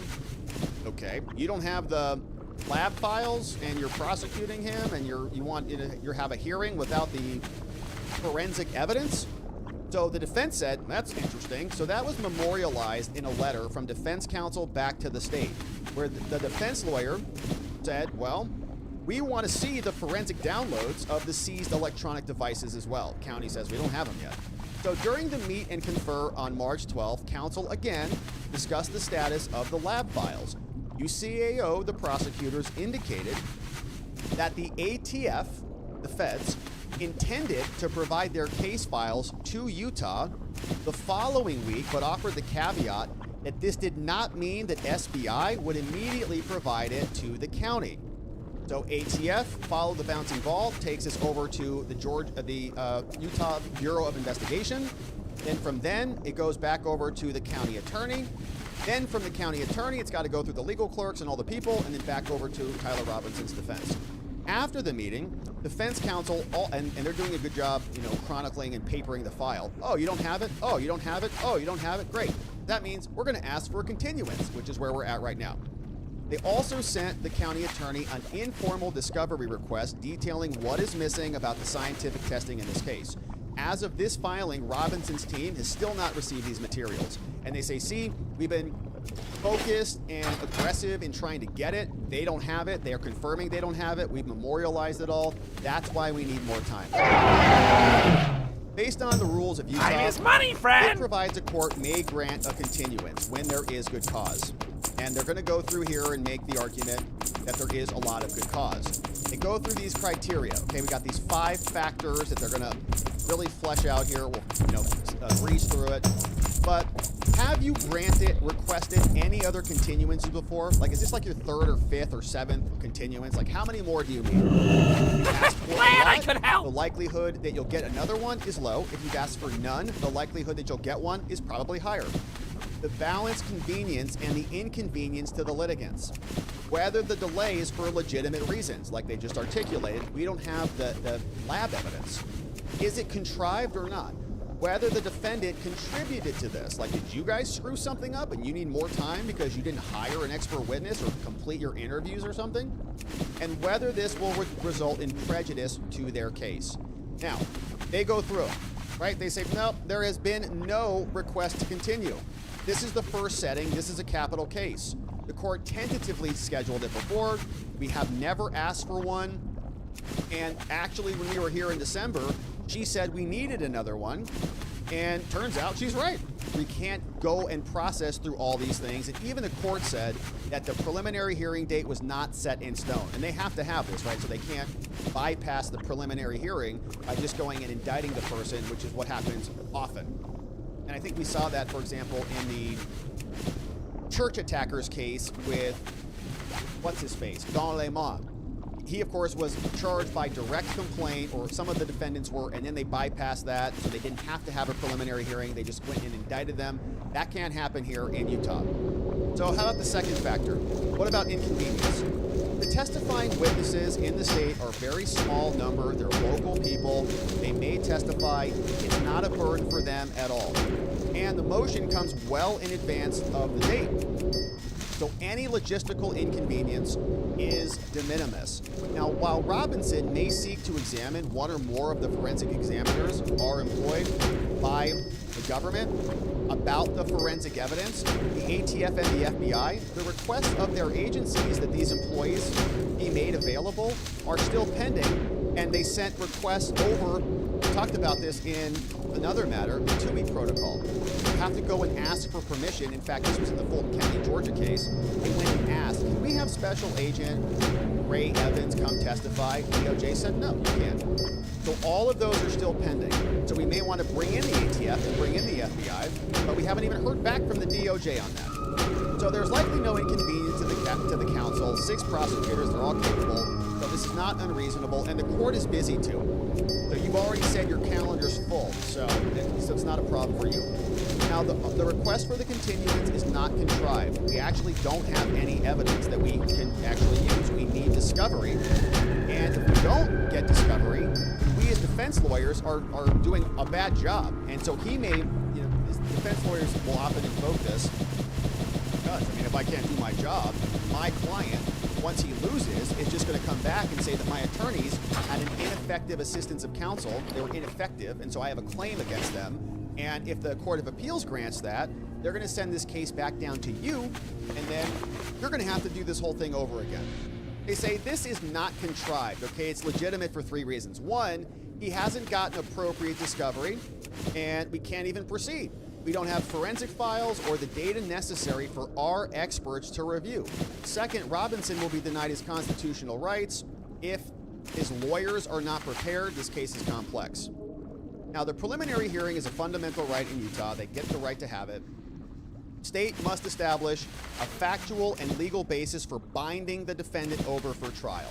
It's like a mini little trial, just to say that we can continue to hold this guy, because if there's not even a legal basis and there's no facts to even hold this guy, you don't want to keep him in custody for another year or 2, such that he's basically being punished and then has to prove his innocence at trial. And the punishment, the process is the punishment in a way. So as long as, they have to just establish that there's a basis for it. And here, nothing prohibits this. Discovery is all a part of it. Prior to the preliminary hearing, procedure requires actual disclosure under Rule 16, Rules of Criminal Procedure. That's a big list of things: written statements, reports, physical evidence, written recorded statements, and more. The prosecution team includes law enforcement officials and more. Now here, there are materials known to the police and prosecution team that have not yet been provided. Doesn't mean they don't have them. And some of these, detailed forensic reports, examinations, some of them can take a very long time. So while it is anticipated that discovery will be ongoing, we want materials that are known to be reasonably available to them, that is, materials known to be in the possession of law enforcement partners. Both the county and Mr. Robinson continue to await a vast amount of information relevant to review by the FBI and the ATF's DNA analysis, including, but not limited to, validation studies, crucial electronic data files, and a case file for a comparative bullet analysis and bullet lead analysis that is still in progress at the FBI. So that's been about 6 months now. Wondering why they're not accelerating in a case like this. It's still in progress. We still don't have a comparative bullet analysis or a lead analysis. So case file protocols, none of that is available even to the county attorney. Okay, so the prosecutors don't even have it. ATF and FBI are still processing it. Now, what we're going to see about the bullet and the fact that they can't actually identify the connection of the bullet back to the gun, which doesn't mean it didn't come from that gun. It just means that it's inconclusive, in other words. They did get that report relatively quickly, so put a pin in this, we'll come back. And the case file and the protocols for a comparative bullet analysis that was conducted by the ATF. So even the prosecutors don't have it, the feds still have it. Now, identifying what's missing is an amorphous task. We don't know, right? There's stuff that you know, there's stuff that you know that you don't know or don't have, and then there's stuff that you don't have that you don't know that you need. In addition, there are various other areas of forensic science discovery that are not yet complete and that must be completed so that we can decide whether to proffer any exculpatory evidence relating to those areas of the evidence. So, in other words, we need a continuance. There's too much that we don't have. We're entitled to this. That's a legitimate reason. And the United States Supreme Court has also said, this is a critical stage. This is not some throwaway hearing. Court of Appeals explained the same thing over in this case. And for us to actually do our jobs, counsel must have the evidence. Even the guidelines under the American Bar Association say we have to do a good job, and we can only do that if we have the evidence. Supreme Court has said it. Sixth Amendment entitles the defendant to rights, and so ABA guidelines. Here, we've been doing our best, says the defense. We've been diligent in attempting to fulfill our responsibilities, and this is quality legal representation. And look in this case, Strickland. Those are capital murder charges. And capital cases are different than other criminal cases, and so we can't proceed without the evidence. And the receipt of the discovery is not enough. Just like sending it to us and then holding a hearing is not enough. Very complicated. So we have to actually review it. We have to give it, right? If it takes them 6 months, then our experts also need to be able to do their own review and their own analysis. So you should give us the same time or, multiple additional days or weeks or months as necessary to do our job. They also say, our review has just begun. And defense counsel, in this case, have begun the multi-step process of requesting and reviewing the forensics and the discovery, locating and retaining the experts, providing the experts with the necessary materials, performing an aggressive expert re-examination mandated by the guidelines, consulting with experts. It's all beginning. For instance, back in March, on March 12th, the state indicated that it intended to introduce the autopsy report into evidence. So the Charlie Kirk autopsy report will come into evidence, but they're not going to have any supporting expert testimony. Just drop it in there. The autopsy report was completed on September 16th, was not produced to the defense until November 13th. The autopsy photographs taken on September 10th were also not produced to the defense until March 18th. Rest in peace. With the report and the photographs, the defense is now in a position to provide an independent pathologist with some of the discovery tools necessary to conduct an independent evaluation of the autopsy. But it is anticipated that they're going to identify additional things that they're going to need. And this happens all the time, right? So a defense expert looks at the initial tranche of evidence and says, well, I need this and I need this. And defense attorneys aren't forensic pathologists. So they ask for certain things. Then the actual expert looks at it and says, I need a bunch more things. Go ask for this, this, this, and this, and this. As indicated in the March 25th informal discovery request by the defense, which was made after a complete review of the discovery, even more substantial discovery exists with respect to DNA and ballistic reports that the state says it's going to offer at the hearing without any supporting expert testimony. Because hearsay is allowed. They don't need to, it's not a full trial. It's just a preliminary hearing to see if you can bind somebody over. So a lot of this is normal. Now, the summary DNA reports that were produced by the FBI and the ATF both indicate that agencies recovered minute quantities of DNA of various items of evidence, which the reports opine consists of a mixture of up to 5 or more individuals. What? Both agencies employed commercial software called STR-Mix in an attempt to sort out the various contributors to the DNA sample. And there's a website for this company, it's called right here, Niche Vision, STR-Mix. It's expert forensic software that can resolve previously unresolvable mixed DNA profiles developed by leaders in the field. These things are interesting, okay? So you have this big smorgasbord of just goop, and it says, well, there's a bunch of stuff in there. They can separate it out. How? Well, that's part of the question. You've got questions about the sample size, the methodology. There are assumptions that are being made. You want to know exactly how and what goes into the analysis. So it looks like this, right? And you see a lot of this type of stuff in various analysis of drugs or even DUI samples.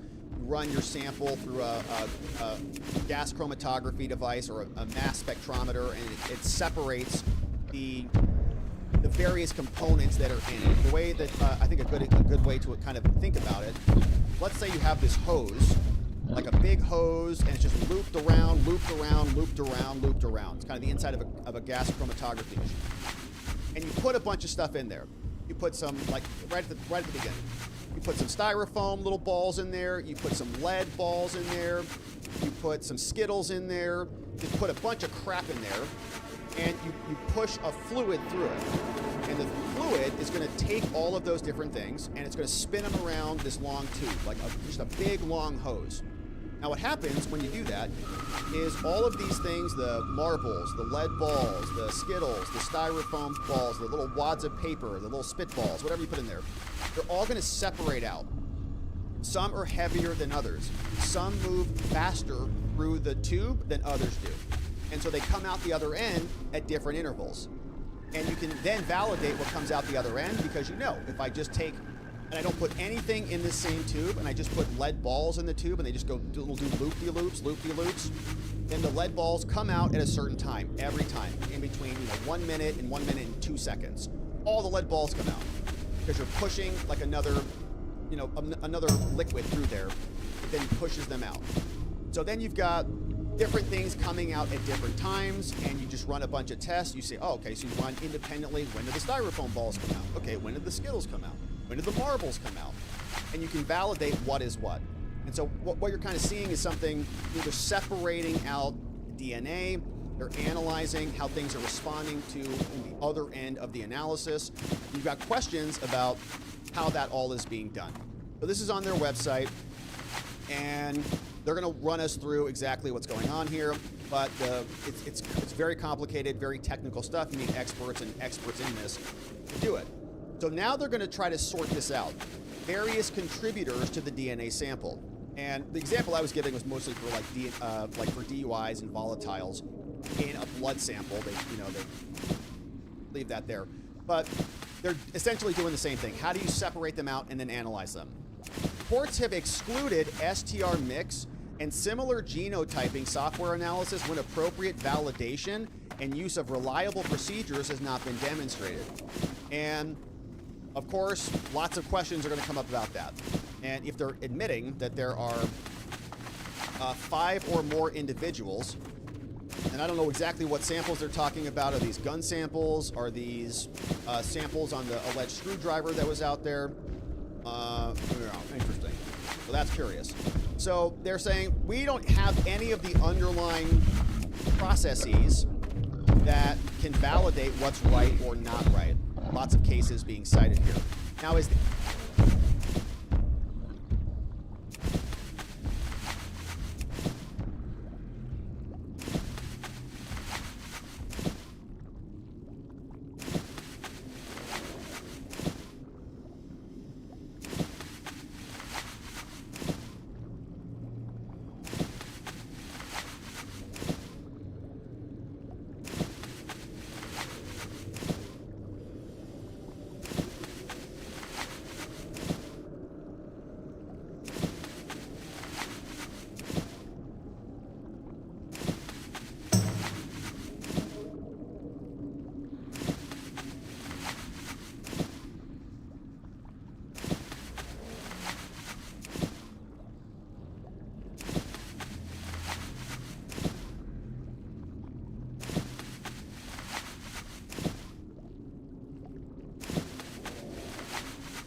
You've got mail.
procedure and determining whether the FBI and the ATF reliably applied, validated, and correct scientific procedures in doing that separation science. It's a complicated process, no kidding, which requires the assistance of various experts, including forensic biologists, geneticists, systems engineers, statisticians, all of whom must review and analyze these things. As that request happens, there are several areas of critical DNA discovery that have yet to be provided, including but not limited to the validation studies and electronic data files from both agencies. In the attached declaration of the defense's expert witness, she says, "I am Dr. Libby Johnson. I have been retained by attorney Michael Burt to be the expert. There are 2 federal agencies testing DNA in this case. I have received a large amount of discovery. I expect to receive more. I will be working with other experts as well. Given the complexity of this case, the need to coordinate with other experts, and my existing schedule, it's my opinion I need 6 months. I have reviewed the discovery request and agree that this DNA material is necessary for my job." And so basically, again, all of this is in support of we need more time. They got this guy, Chief Analyst Dr. Don Crane. Says, I need a lot of things too. I need bench notes from the analyst. I need chain of custody records. Where'd the sample come from? This guy got it. He sent it to this guy, sent it to this guy, sent it to this guy, went and impounded it into evidence. Then the analyst took it out of evidence. So it goes A to B to B to C, C to evidence, evidence to D, and D back to evidence. All of that needs to be documented. Another one, Dr. Crane, he says, I need a bunch of time, and we need a continuance. He also says, our reviews sometimes identify concerns about the reliability of the lab's method, and crime labs are questionable, all right? Just like everything else in our government. This can merit the fact that I need more information. This will take another several weeks and more. So it is evident that the defense has been diligent in seeking available DNA discovery. We're getting experts. We're formulating a reasonable plan. Look at all these people who are on our team now. What is preventing that plan from going forward is the incomplete status of the DNA discovery. We've outlined that March 25th. We need more evidence before we can process it. Now, this is the big one that I think made the Daily Mail headlines right here. Regarding the firearm evidence, the defense has been provided with an ATF summary report which indicates that the ATF was unable to identify the bullet recovered at autopsy to the rifle allegedly tied to Mr. Robinson. So they couldn't make a match. Doesn't say it was not the bullet that was in. It just says it's inconclusive, essentially. Could have come from a different gun. Could have come from a different shooter. Or it could have come from that very rifle. So I think the defense will obviously, wait to see what else they get on this, but we've only gotten a summary. Summary says can't identify it. That's not a good fact for the prosecution. They would love the ATF to have a nice chain here, say ATF, oh yeah, bullet came from the gun came from Tyler Robinson, and Tyler Robinson's DNA matches the trigger. And we can validate it, follow the bouncing ball very easily. We're having some issues with that, because now we have bullet that is, questionably connected to the gun. It's unknowable, it's inconclusive, and we got apparently 5 other, 5 DNAs, samples that are all kind of mashed into one. And again, we don't know what these samples are coming from, but it's not as clear-cut as the prosecution would want. So although the state has not indicated an intent to produce this report at the hearing, the defense may want to, and offer the testimony of the ATF firearm analyst as exculpatory evidence to say, oh, well, you can't show that that came from the gun. And of course, he might come back and have a very good answer to this.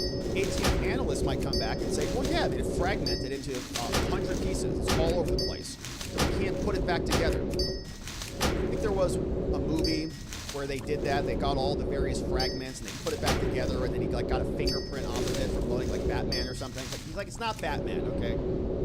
So there's a good reason. Doesn't mean that it didn't come from Tyler Robinson's gun. He says, I just can't pin it on that exactly because of all of these explanations. Is that normal? Yeah, it's very normal. It happens all the time. How many times does that happen? Happens every, every 5th analysis that I do. Bullet fragments, I can't try it. So it might But they say, we only have this summary. We don't have the underlying analysis that he created. And so in order to make this determination, it is necessary for the defense and the firearm expert to review the case file and the protocols. Did you screw something up in the exam? That's why you can't connect it. That has not been provided yet. The state has also indicated that the FBI is in the process of conducting a second comparative bullet analysis, as well as a bullet lead analysis, but that analysis is not complete. And these analyses. Again, until the defense receives the case files and the protocols relating to these and has them independently evaluated by the expert, they will not be in a position to assess the reliability of this if either the state or the defense wants it. So again, it's more unknown. There are also several categories of other incomplete forensic discovery outlined in our request. Until we get the case files and protocols related to these and has them independently evaluated, we are not in a position to assess the reliability of this evidence if either side decides to offer it. Importantly, in a capital case, we have a lot of issues and a lot of things we can challenge. A state cannot avoid this constitutional requirement and shift this to the defense to make it their burden.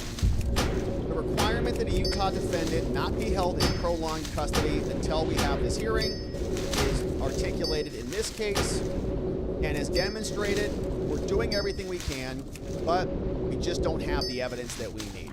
So, then we get the next factor. It says he didn't have anything to do with this delay. As described, we're actually working very hard. We've made all the efforts to make sure we're doing everything we can. We verbally communicated in writing. So Tyler Robinson is not the reason for the delay, so grant us a continuance. And finally, if you don't give us a continuance, it's going to hurt him legally. He has a constitutional right to review the evidence before this hearing happens, where the evidence that has not yet been produced is both highly technical and scientific. We need to review it. And so there will be prejudice against him if you do not grant us a continuance, because he'll be able to come back and say, you were unprepared and you didn't actually follow the rules before you had this hearing. So none of the 5 factors leave a basis for us to deny the hearing. We should have a continuance. The state's decision to proceed with forensic evidence is its own, but it can't do that without giving us a copy. We need to see it too if they want to use it. So unless the materials here have been produced to him by April 17th, date on which this motion is set for a hearing, the preliminary hearing should be vacated until they have been. And if they have been produced by that time, the hearing needs to be postponed no less than 6 months. In order to permit him a meaningful period of time to review. By the way, I think they're right about that. I think that the judge is probably going to grant them that continuance. Like the judge.